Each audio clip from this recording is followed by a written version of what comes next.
अब फिनॉल में 2-3 पॉइंट्स, पहले हम इसको क्लासिफिकेशन देखेंगे।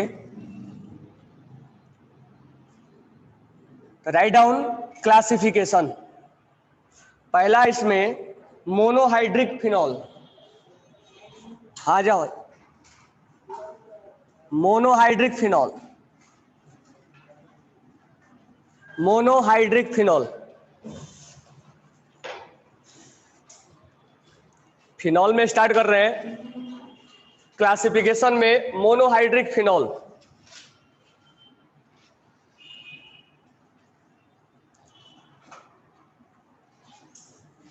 OH इसको बोलेंगे फिनॉल।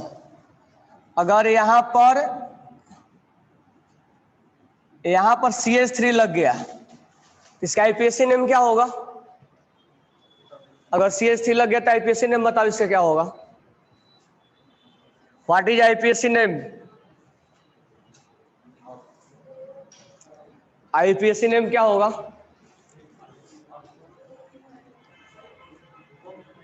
2-मिथाइल साइक्लोहेक्सिनॉल फिनॉल। 2-मिथाइल, नंबरिंग कर देंगे यहां से। 2-मिथाइल, 2-मिथाइल है, सबका नाम एक ही साथ बोलेंगे, 2-मिथाइल फिनॉल। ये जो OH है उसको एक साथ कंबाइन करके हम बोले।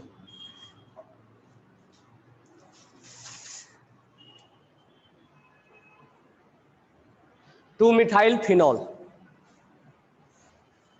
मेन फंक्शनल ग्रुप ये है, नंबर 1 इसको देंगे, फिर नंबर 2 इसको देंगे, 2-मिथाइल, और इसको एक ही नाम बोलेंगे फिनॉल। और इसको हम कॉमन नेम में ऑर्थोक्रिसॉल बोलते हैं। O for ortho, cresol. तो कभी कभी ये this one is common name.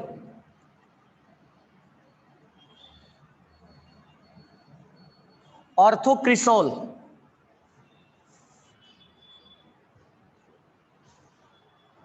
ऑर्थोक्रिसॉल।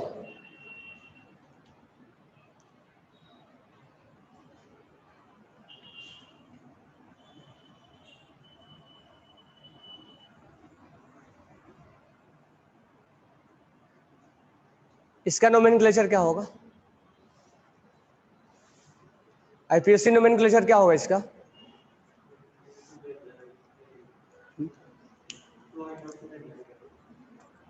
बेंजोनोइक। हाँ, बराबर।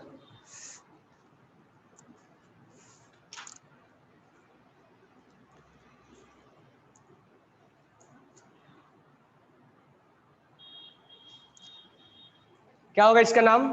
अब मेन फंक्शनल ग्रुप ये है, तो नंबरिंग यहीं से करेंगे। तो 2, इसको क्या बोलेंगे? हाइड्रोक्सी। और इसको पूरा नाम एक ही साथ लिखेंगे, benzoic acid.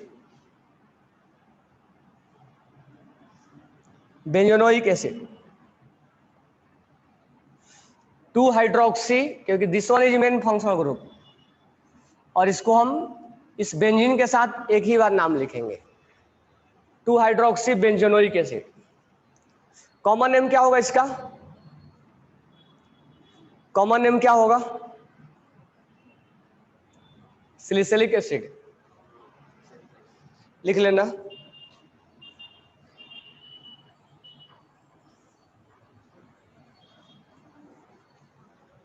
Salicylic acid, this one is known as salicylic acid.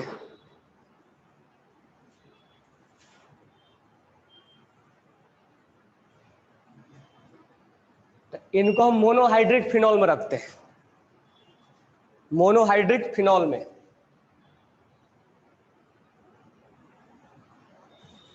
Monohydric phenol. Second है डाइहाइड्रिक फिनॉल। Dihydric phenol.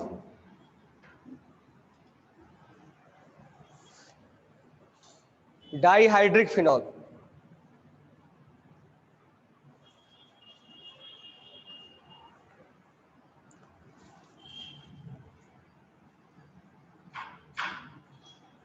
जिसपे दो दो OH होगा, तो इसका नोमेनक्लेचर करो, नाम लिखो इसका। अगर दो दो OH है, अच्छा एक चीज ध्यान देना, आगे चलकर हम इसमें एसिड बेस पढ़ेंगे, तो एसिड बेस मैं तुम लोगों को GOC में पढ़ा चुका हूं।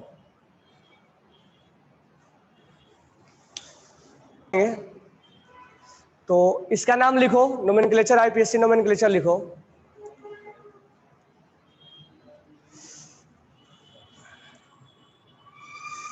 अब इसमें दोनों फंक्शनल ग्रुप है, तो इसको हम ऐसे नाम नहीं लिखेंगे। 1,2 डाई हाइड्रोक्सी बेंजीन।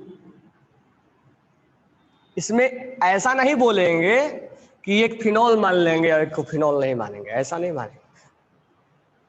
लेंगे तो दोनों को करेंगे, नहीं तो 1,2 di hydroxy benzene, 1,2 di hydroxy benzene.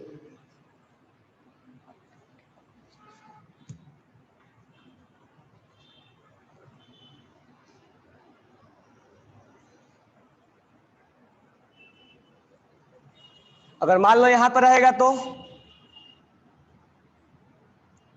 OH और OH, इसका भी नाम लिख लेना, और इसका OH और OH, नंबरिंग करके नाम लिख लो इसका।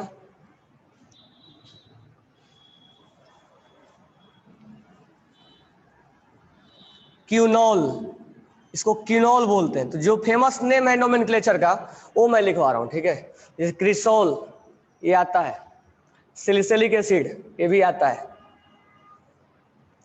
क्रिसोल भी इंपॉर्टेंट है, इसको क्यूनॉल बोलते हैं। तो इसका नाम क्या हो जाएगा, 1,3 डाई हाइड्रोक्सी बेंजीन, और ये हो जाएगा 1,4 डाई हाइड्रोक्सी बेंजीन। तो दो OH है तो दोनों का नंबरिंग करेंगे, ठीक है। अगर एक OH और एक दूसरा ग्रुप है, एक OH और एक दूसरा ग्रुप है, तो ये सब्स्टिट्यूशन के तौर पे यूज होगा, और यहाँ पर ये सब्स्टिट्यूशन हो जाएगा, मेन ग्रुप ये होगा, इसीलिए इसका नाम हम सफिक्स के तौर पे लिखेंगे हाइड्रोक्सी, और यहाँ पे इसका नाम मिथाइल सब्स्टिट्यूशन के नाम पे जाएगा। और यहाँ दोनों में से ऐसा नहीं कि एक को काउंट करेंगे एक को फिनॉल बोलेंगे, करेंगे तो दोनों काउंट करेंगे, नहीं तो दोनों को एज ए सब्स्टिट्यूशन मानेंगे, प्रीफिक्स में लिखेंगे। तो 1,2 डाई हाइड्रोक्सी, 1,3 1,4, 1,4 को क्यूनॉल के नाम से जानते हैं, 1,4 को क्यूनॉल के नाम से। तो सिलिसिलिक एसिड, क्रिसॉल और क्यूनॉल याद रखना, सिलिसिलिक एसिड, क्रिसॉल और क्यूनॉल। तो ये आता है डाई हाइड्रिक फिनॉल में। तो हम पढ़ रहे हैं क्लासिफिकेशन, तो क्लासिफिकेशन में मोनोडाइहाइड्रिक फिनॉल और डाइहाइड्रिक फिनॉल, मतलब एक पे दो OH लगा, एक पे एक ही OH लगा। थर्ड वन जो है वो है ट्राईहाइड्रिक फिनॉल, तो write down third one, trihydric phenol, trihydric phenol, trihydric phenol. Trihydric phenol में हम लिखेंगे OH, OH और OH, नोमेनक्लेचर लिखना है इसका।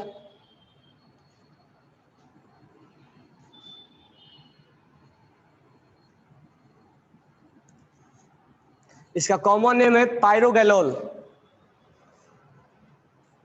पायरोगैलोल। पायरोगैलोल का यूज कहां करते हैं, स्काइटोमेट्री में पढ़े होंगे, इडियोमेट्री, इडियोमेट्री में ये O2 गैस को एब्जॉर्ब करने में यूज होता है। इसका कॉमन नेम है पायरोगैलोल। नाम नोमेनक्लेचर कैसे लिख देंगे,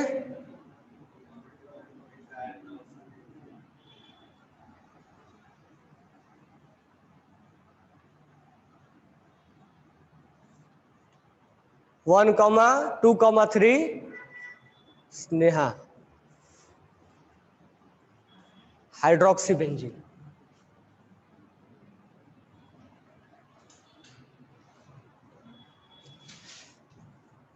अब बाकी नाम लिख लोगे ना, इधर उधर लिखा रहेगा, ठीक है। अब हेडिंग डालो,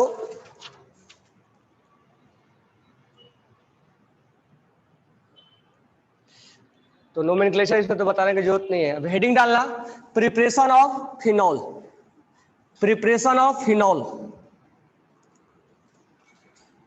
प्रिपरेशन ऑफ फिनॉल। हेडिंग डालना, प्रिपरेशन ऑफ फिनॉल,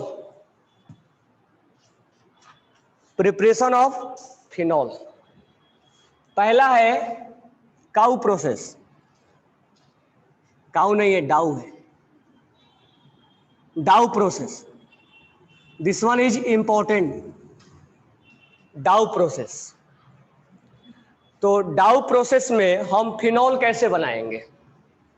तो डाउ प्रोसेस में फिनॉल बनाने के लिए हमें सबसे पहले क्लोरोबेंजीन लिया जाता है, this one is chlorobenzene.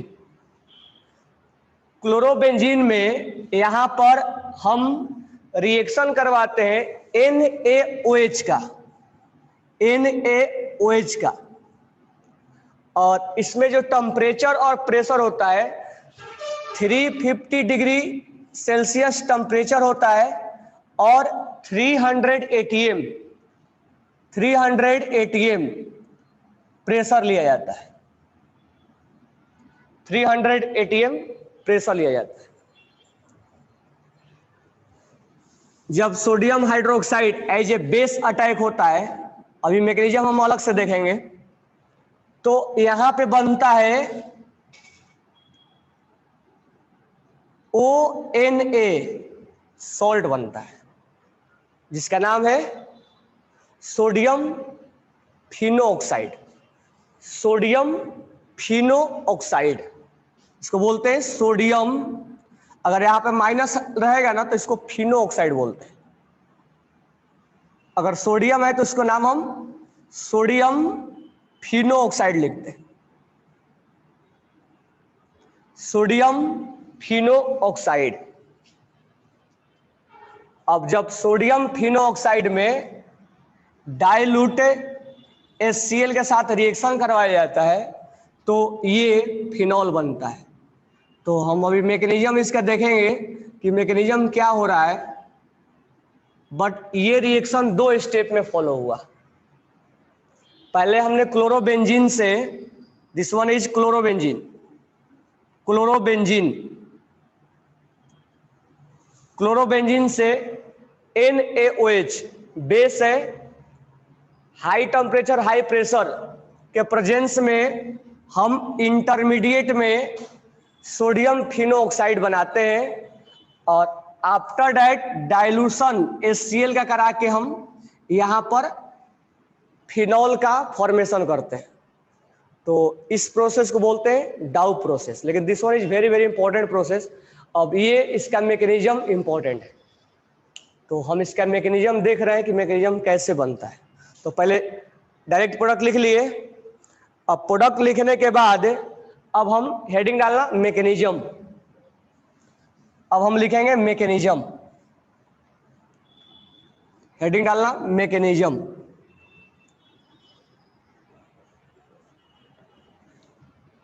Mechanism, अब यहां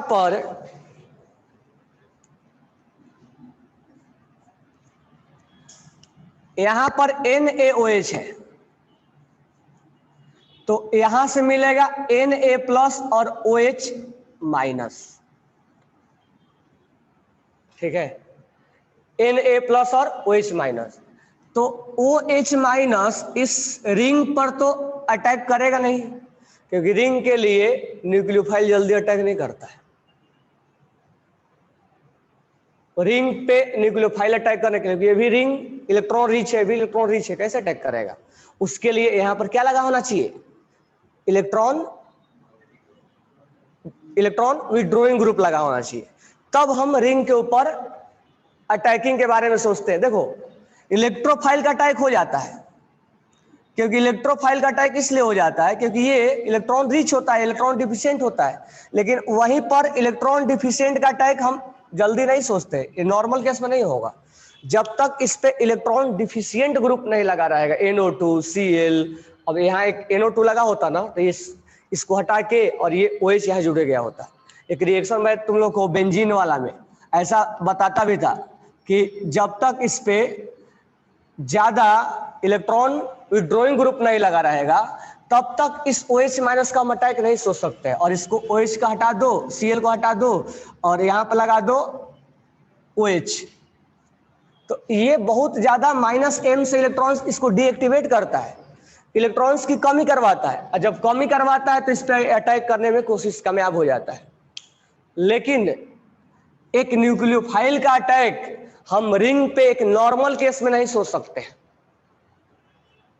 इलेक्ट्रोफाइल का सोच सकते हैं लेकिन न्यूक्लियोफाइल का जल्दी नहीं, क्योंकि एक न्यूक्लियोफाइल के ऊपर न्यूक्लियोफाइल कैसे अटैक करेगा, तो उस केस में रिंग को डीएक्टिवेट होना पड़ेगा। अब तुम बोलोगे सर यहाँ पर क्लोरीन भी डीएक्टिवेटिंग भी है, तो उतना इसके पास पावर नहीं है, NO2 के पास पावर ज्यादा है, ये -I से खींच रहा है इलेक्ट्रॉन्स को, तो -I के साथ खींचने की वजह से उतना ज्यादा डीएक्टिवेट नहीं है जितना हमें चाहिए।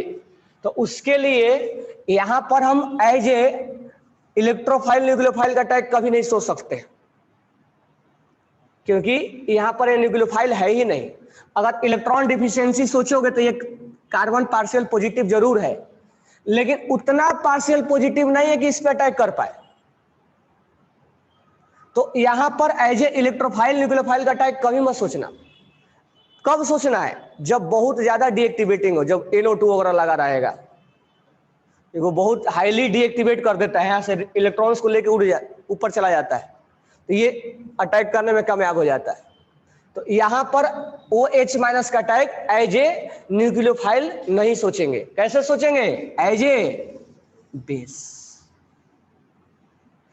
अब इस रिंग में से इस हाइड्रोजन को उड़ाने की कोशिश करेगा, रिंग में से इस हाइड्रोजन को उड़ाने की कोशिश करेगा। अब हाइड्रोजन यहां है, यहां है, यहां है, यहां है और यहां है, यहां तो हाइड्रोजन है नहीं, तो किस हाइड्रोजन को उड़ा देगा ये? जो मोस्ट एसिडिक होगा, जो मोस्ट एसिडिक होगा उस हाइड्रोजन को ये क्या कर देगा? यहां से एक्सट्रैक्ट कर लेगा। अब मान लो हमारे पास 1 2 3 और 2 और ये अगर लिखूंगा तो सेम होगा और ये सेम होगा, तो बताओ किस पोजीशन के हाइड्रोजन को वो उड़ाना चाहेगा? तो हम देख लेते हैं कहाँ उड़ाना चाहेगा। तो अगर ये Cl है तो H+ को अगर खींचता है तो क्या छोड़ के जाएगा? माइनस। अगर मान लो पोजीशन नंबर 2 से हाइड्रोजन को हटा दिया तो यहां क्या छोड़ के जाएगा? माइनस। अगर पोजीशन नंबर 3 से हाइड्रोजन को उड़ा दिया तो यहां क्या छोड़ के जाएगा? माइनस। तो 3 जगह माइनस स्टेबल, मतलब हमने कंजुगेट बना के चेक कर लिए। अब बताओ मुझे कौन सा माइनस ज्यादा स्टेबल है? अच्छा, क्लोरीन जो है वो -I इसका ज्यादा इफेक्टिव होता है। क्लोरीन का रेजोनेंस मत सोचना कि लोन पेयर है तो रेजोनेंस करवाएंगे, नहीं, क्लोरीन का -I बहुत ज्यादा इफेक्टिव होता है +M से। तो ये -I इसको हेल्प कर रहा है, ये -I इसको हेल्प कर रहा है और ये -I इसको हेल्प कर रहा है। तो इंडक्टिव क्या होता है? डिस्टेंस डिपेंडेंट होता है। तो कौन सा माइनस सबसे ज्यादा स्टेबल होगा? फर्स्ट वाला। इसका मतलब वो हाइड्रोजन कहां से उड़ाएगा? जहां से वो उड़ाने के बाद वो जहां से स्टेबल होगा। तो इसीलिए ये इस पोजीशन के हाइड्रोजन को खींच लेगा, क्योंकि ये बनने के बाद ये बनेगा, यहां से खींचेगा तो ये बनेगा, यहां से खींचेगा तो ये बनेगा। ये इस तीनों में सबसे ज्यादा स्टेबल जो है वो 1 है, फिर 2 है, फिर 3 है। इसीलिए वो जल्दी से यहां से खींचेगा ताकि ये जब बने तो स्टेबल बने, ताकि उसका सफर स्टेबिलिटी में कन्वर्ट हो।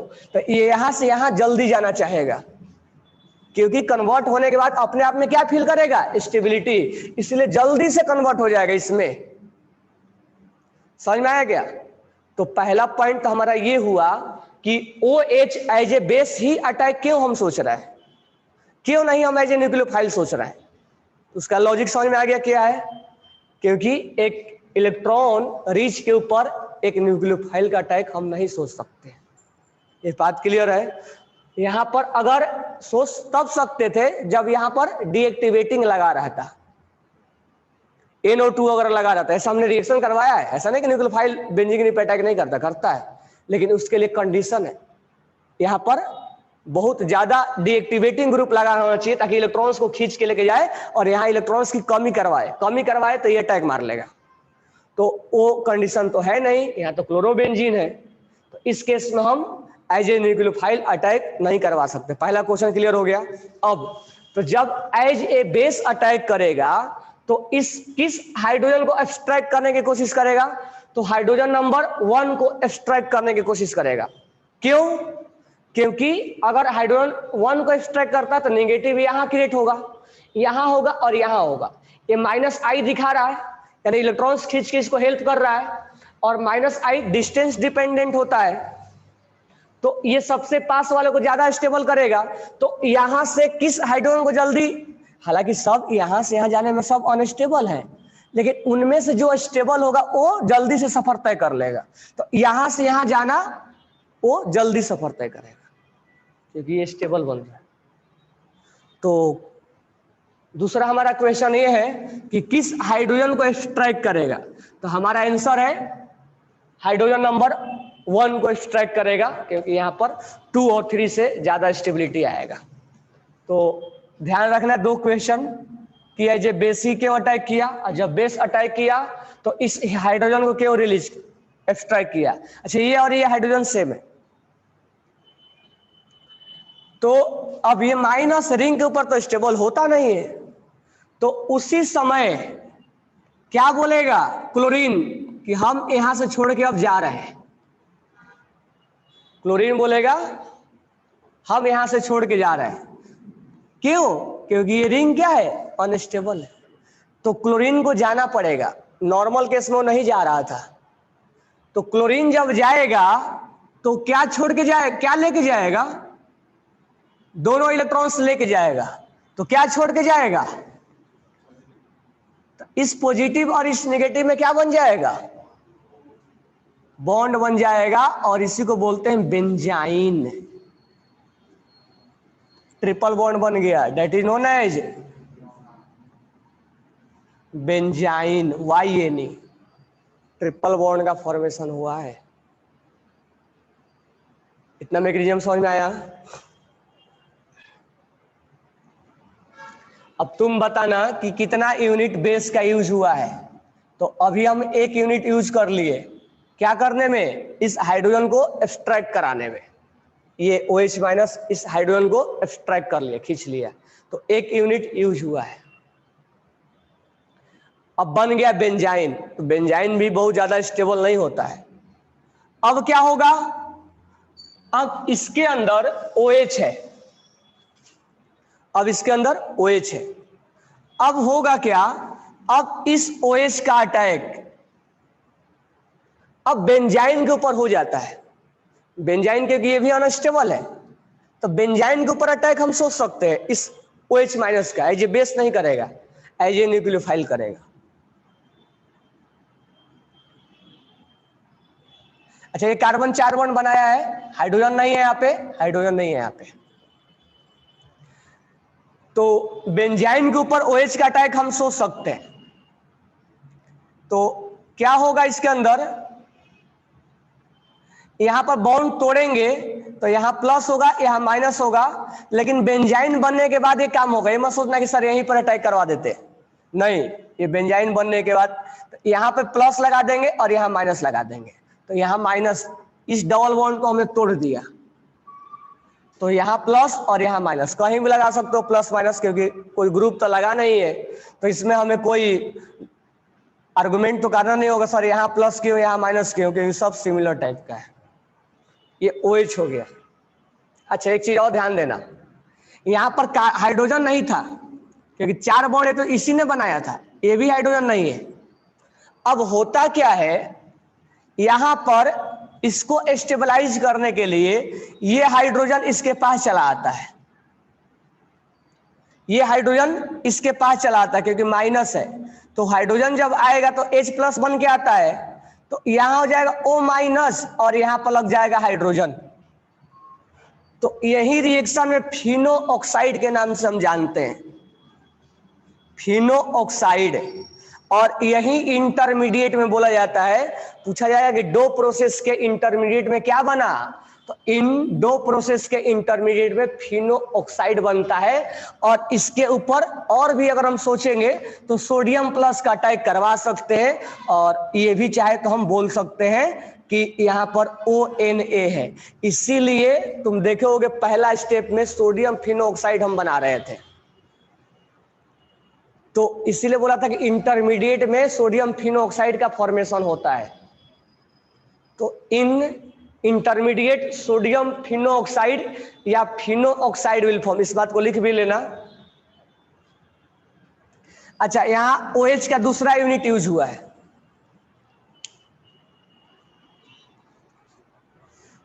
तो इन दो प्रोसेस इंटरमीडिएट फिनो ऑक्साइड या sodium Fino oxide will form. ये पूछ लेता है कि दो प्रोसेस के इंटरमीडिएट में क्या बनता है, तो नाम भी पूछ लेता है, फिनो ऑक्साइड बनता है या सोडियम फिनो ऑक्साइड। तो जो मैं स्टार्टिंग में रिएक्शन लिखवाया था तो यही लिखवाया था, इसके बाद डायरेक्ट ये लिख दिया था मैंने। तो ये कैसे आया होगा, इस रिएक्शन के थ्रू आया होगा।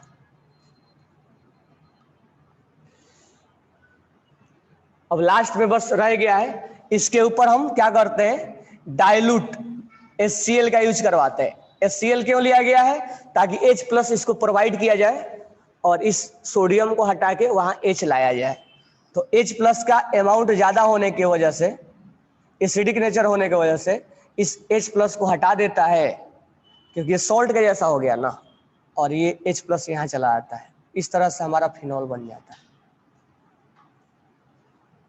तो बताओ NaOH का कितना यूनिट यूज हुआ है, ये क्वेश्चन में पूछता है कि इन दो process how much unit of NaOH will be attack. तो 2 यूनिट, एक यूनिट यहां और एक यूनिट यहां। इंटरमीडिएट में क्या बनता है, इंटरमीडिएट फिनो ऑक्साइड बनता है या सोडियम फिनो ऑक्साइड बनता है, बेंजाइन। अब इस रिएक्शन को जो मैकेनिज्म मैंने बताया, तो एक न्यूक्लियोफाइल का ही अटैक करवाया ना, Cl हटा के OH लगाया था हमने, Cl हटा के क्या लगा दिया, OH, तो सब्स्टिट्यूशन ही होगा ना। लेकिन भाया किसके थ्रू गए हैं, बेंजाइन। तो इस रिएक्शन के मैकेनिज्म को हम बोलते हैं S N benzyne. S N nucleophilic substitution, लेकिन किसके थ्रू गए हैं, बेंजाइन के थ्रू गए। That's why it is known as S N benzyne. SN1 पढ़ते हैं हम, SN2 पढ़ते हैं, SNI पढ़ते हैं, एसेन बेंजाइन पढ़ते हैं, एसेन एरोमेटिक पढ़ते हैं यार। तो दिस वन इज एसेन बेंजाइन, और ये दो प्रोसेस है।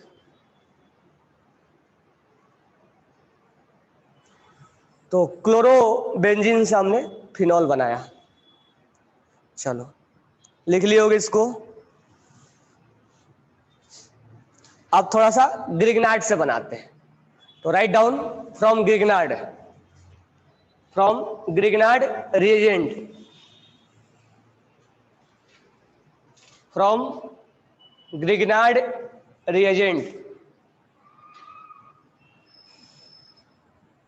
From Grignard reagent. इसमें 2-3 पॉइंट लिख लेना। क्लोरोबेंजीन और bromobenzene, chlorobenzene and bromobenzene, chlorobenzene and bromobenzene, chlorobenzene and bromobenzene are converted, chlorobenzene and bromobenzene are converted into phenyl magnesium halide, phenyl magnesium halide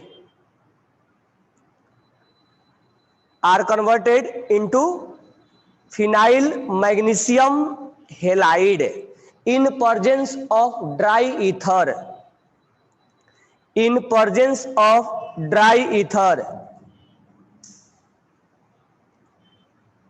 in presence of dry ether, full stop डाल के लिखना, the grignard reagent are so formed, the grignard reagent so formed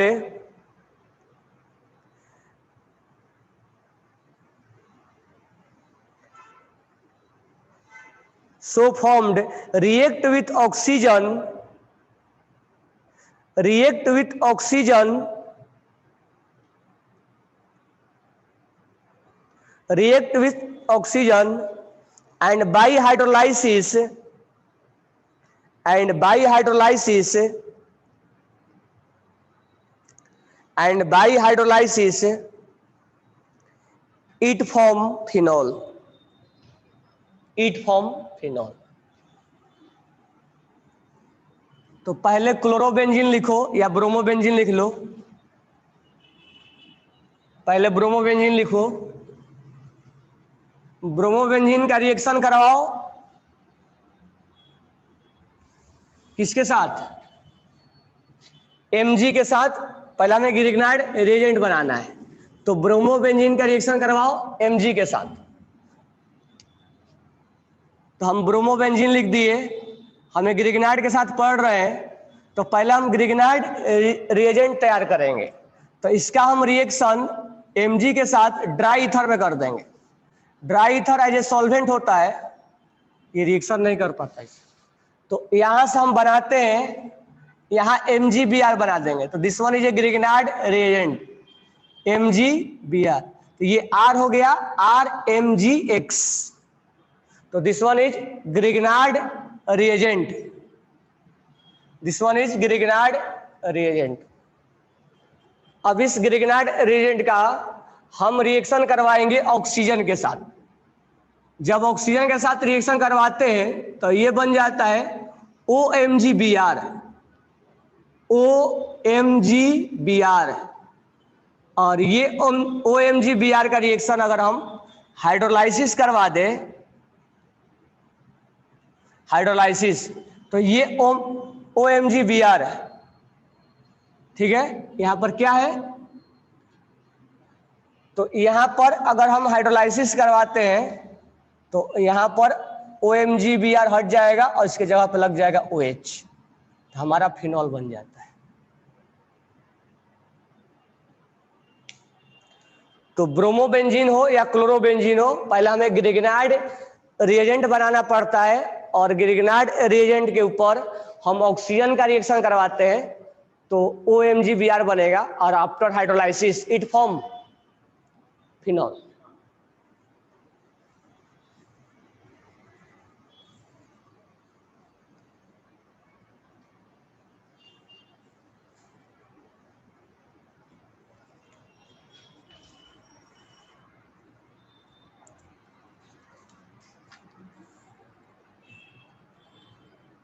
next लिखना, from aromatic amine, from aromatic amine, from aromatic amine, from aromatic amine, from aromatic amine, from aromatic amine. अगर हम benzene ring पे लगा दे NH2, इसको हम क्या बोलेंगे, aniline. तुम लोग को याद होगा जब मैं बेंजीन एरोमेटिक पढ़ा रहा था तो एनिलीन का रिएक्शन बताया था, तो मुझे बताओ कि इस एनिलीन को हमें अगर डाइजोनियम सॉल्ट में बदलना है N2+Cl-, क्योंकि NH2 एक अच्छा लिविंग ग्रुप तो होता नहीं है, तो अच्छा लिविंग ग्रुप बनाने के लिए हम डाइजोनियम सॉल्ट में बदलते हैं, डाइएजोनियम सॉल्ट में बदलते हैं। तो ये उसमें बताया था एरोमेटिक में, तो किस रिएजेंट को यूज करते हैं, NaNO2 और HNO, हाँ। HNO2 या NaNO2 को भी यूज करते हैं। तो यहां पर हम यूज करते हैं HNO2, उसमें बोला भी था कि बहुत इंपॉर्टेंट है HNO2, इस रिएजेंट का हम यूज करते हैं। तो ये बेंजीन डाइएजोनियम सॉल्ट बदल जाता है। ऐसा क्यों बदलना जरूरी है? This one is a good leaving group, बहुत अच्छा लिविंग ग्रुप हो जाता है। अब इस लिविंग ग्रुप को स्टेप 2 में क्या करेंगे, हाइड्रोलाइसिस करवा देंगे। थोड़ा सा पानी हीट वार्म, यहां से हाइड्रोलाइसिस करवा देंगे, थोड़ा सा हीट रहेगा इसमें।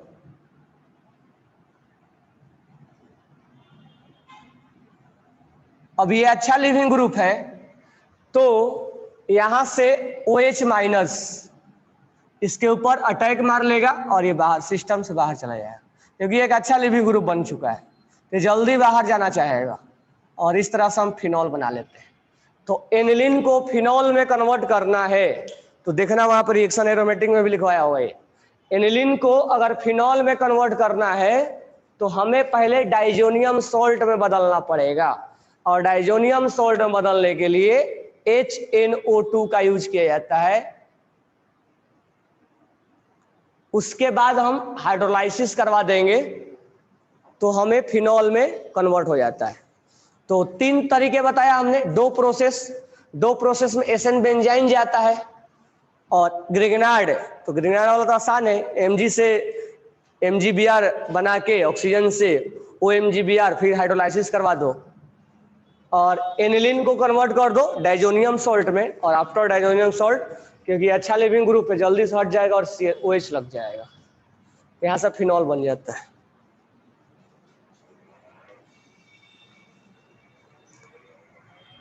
नेक्स्ट लिखना 4th one, from salicylic acid, from salicylic acid, from salicylic acid, from salicylic acid.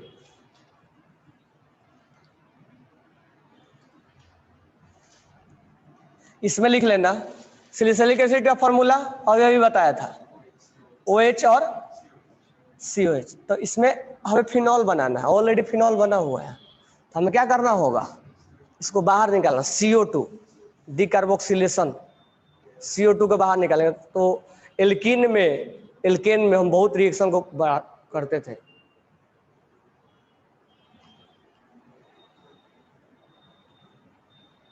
तीसरा जो तरीका था वो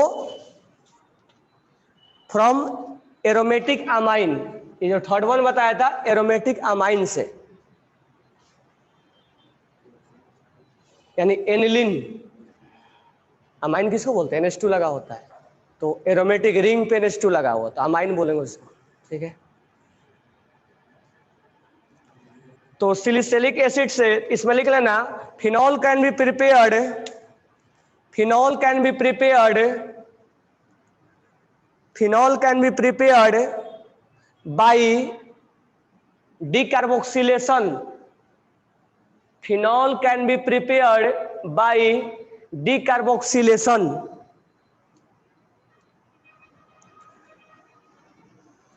डिकार्बोक्सिलेशन ऑफ सिलिसैलिक एसिड,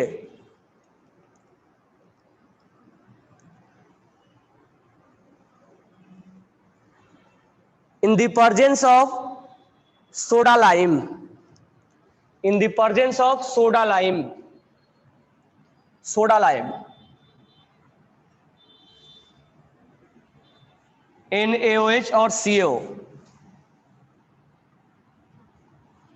तो इसका डायरेक्ट ऑफ मैकेनिज्म नहीं देखना, डायरेक्ट याद रखना है कि सोडा लाइम में ये CO2 बाहर निकल जाता है, थोड़ा हीटिंग कर देते हैं तो यहाँ से CO2 गैस बाहर निकल जाता है, इसको डिकार्बोक्सिलेशन बोलते हैं, CO2 का बाहर जाना, और यहाँ से हमें फिनॉल बन जाता है। This one is 4th one, salicylic acid से हम फिनॉल बना सकते हैं। इसको CO2 बना के उड़ाना है तो बनाने के लिए हमें लाइमस्टोन वगैरह यूज करेंगे, तो डिकार्बोक्सिलेशन, हम यहाँ से CO2 बाहर निकाल देंगे और ये फिनॉल का रूप ले लेगा। क्या CO और NaOH।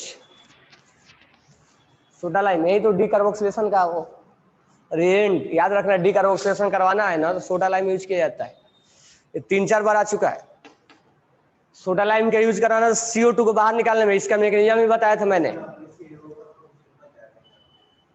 वहां पे, सब कुछ बताया, उसका वो मैकेनिज्म भी बताया फ्री रेडिकल वाला में। फ्री रेडिकल का इसका मैकेनिज्म भी बताया, CO2 कैसे बन के बाहर निकलता था, C डबल बॉन्ड O और यहाँ पर और यहाँ रेडिकल बनता था, CO2 बन के बाहर निकलता था, एल्कीन में बताया होगा। नेक्स्ट लिखना, 4th वन हो गया ना। अब डायरेक्ट भी याद रख सकते हो कि अगर COH है और उसमें सोडा लाइम मिलाया जाता है तो डीकार्बोक्सिलेशन होता है।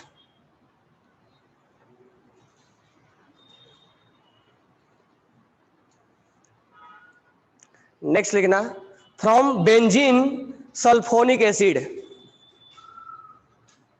From benzene sulphonic acid, from benzene sulphonic acid, from benzene sulphonic acid.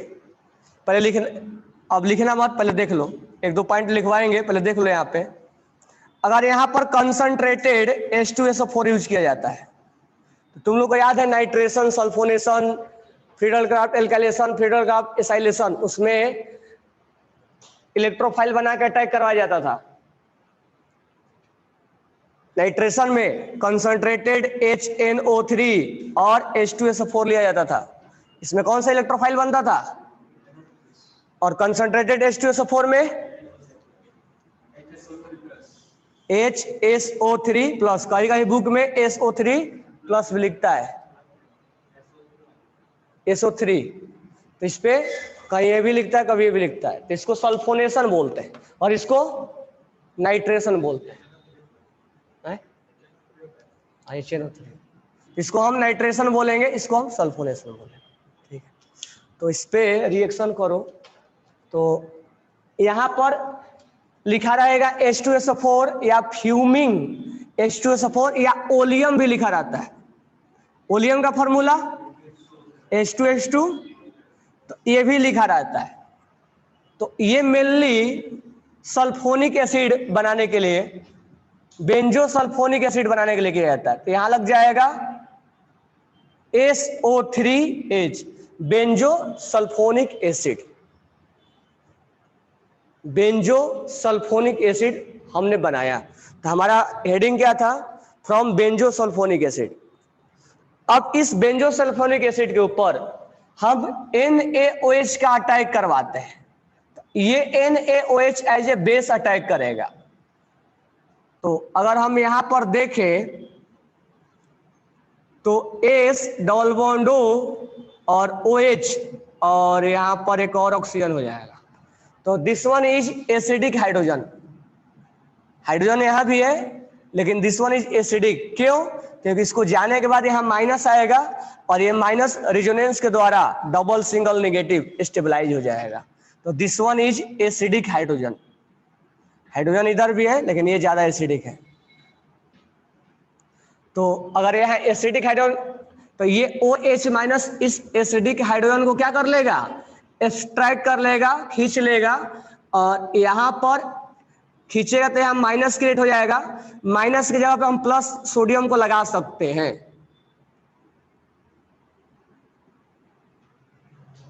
तो दोनों पैरेलल में लिख दे रहा हूं, तुम चाहो तो ये भी लिख सकते हो H डबल बॉन्ड O और ONA माइनस था, सॉल्ट बन गया। तो हमने सबसे पहले क्या बनाया? क्या बनाया? Benzene sulphonic acid. Benzene sulphonic acid में हमने रिएक्शन किसका करवाया? बेस का, और वहां लगा दिया SO3 माइनस Na प्लस। अब इसको हम रिएक्शन करवाएंगे फ्यूज्ड NaOH के साथ, फ्यूज्ड NaOH के साथ, फ्यूज्ड NaOH के साथ। जब हम फ्यूज्ड NaOH के साथ करवाते हैं तो ये बनता है वही वाला ONA, sodium Fino oxide, sodium Fino oxide.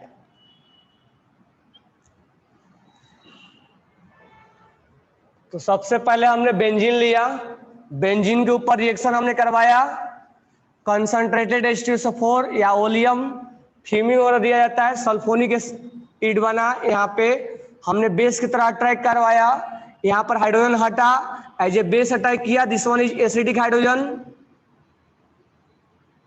यहाँ से O- बना, यहाँ सोडियम लग गया, अब फ्यूज्ड NaOH के साथ रिएक्शन करवाया, ये सोडियम फिनो ऑक्साइड बनाया। अब क्या कर देंगे, डाइल्यूट HCl वगैरह भी ले सकते हैं, या हम यहाँ पर H+ वही या वाटर वही है, डाइल्यूट HCl या H+ देने वाला HCl होगा और डाइल्यूट वाटर को रिप्रेजेंट किया है। तो फिनो ऑक्साइड से अगर हमें OH बनाना है तो डाइल्यूट HCl भी यूज कर सकते हैं।